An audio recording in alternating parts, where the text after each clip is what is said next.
Welcome to Frostborn tutorial. I will be talking about Forge of Odin. This is another room with the Odin. It is significantly harder than the Sanctum of Odin. If you haven't watched the part 1 tutorial, you should watch that first. Enough talking, let's get into it. The forge is at the wall with a sanctum door. It requires 3 forge keys to unlock to enter. As I said in the previous video, you must kill a necromancer to get that single forge key. You will have to kill 3 necromancers, and you have to wait 6 days to get 3. This is the only way to get that key and less rating. So, what's the point of the forge? You could get more pendants, more resources, and 3 great weapons. But the enemies there are stronger than the Sanctum room. If you are asking, what is the best class and the best weapon? There is no difference. You can use the same weapon and the same class as I mentioned in the Sanctum video. You can use any class that uses flask weapons. They are the best for killing high HP enemies and bosses.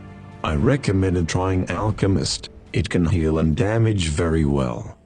New enemies. There are a few new enemies that you have never seen before. The first enemy you meet is the Plaguey Draugr. When it gets too close, it will explode in a massive area and damage it. You don't need to kill it, you can simply trigger the explosion and avoid it. Child of Ashes special. You cannot stun, immobilize, or any controlling skills. He is completely immune to them. The skill attack is easy to avoid, because the skill attack is slow. Try not to get hit by that. Servant of Ashes similar to Stone Giant, but the only difference is the skill attack. Nothing too dangerous. You can bait the skill attack to give free damage. Servant of Ash. Those fire giants have a very high chance of dropping gold pendants. They are not a big problem if you know how to bait skill attack and give free damage. You can also use a flask weapon with a Bolas gadget. They are great for damaging and giving yourself a distance. Don't forget to take a gold pendant from them. Trap. Yes, there are 2 traps in the forge. One is shooting fireballs in the long hall, and fire trap.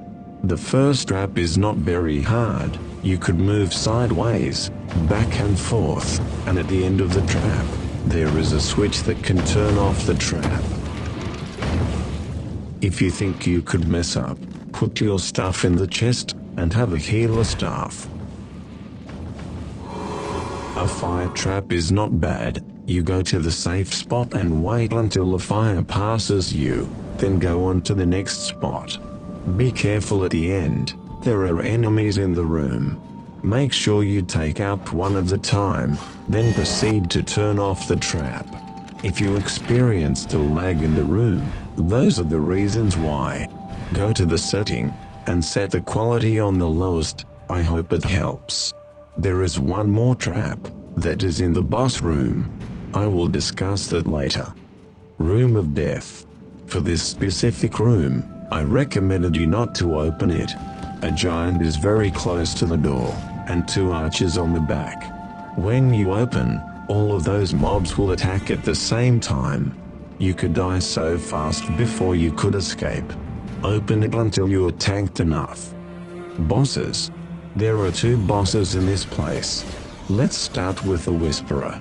The difficulty of this boss is surprisingly easy. It has 2 skills. The first one is shooting fireball. This one is easy to react to, and you can simply dodge.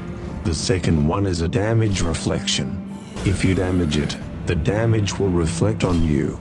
It is very dangerous if you don't pay attention. Just watch above their head and you will see the icon of it. Defeating that boss will drop a guaranteed archive key and the fire axe. The key will unlock the next new door. The second boss is Iron Golem, and it is moderately hard.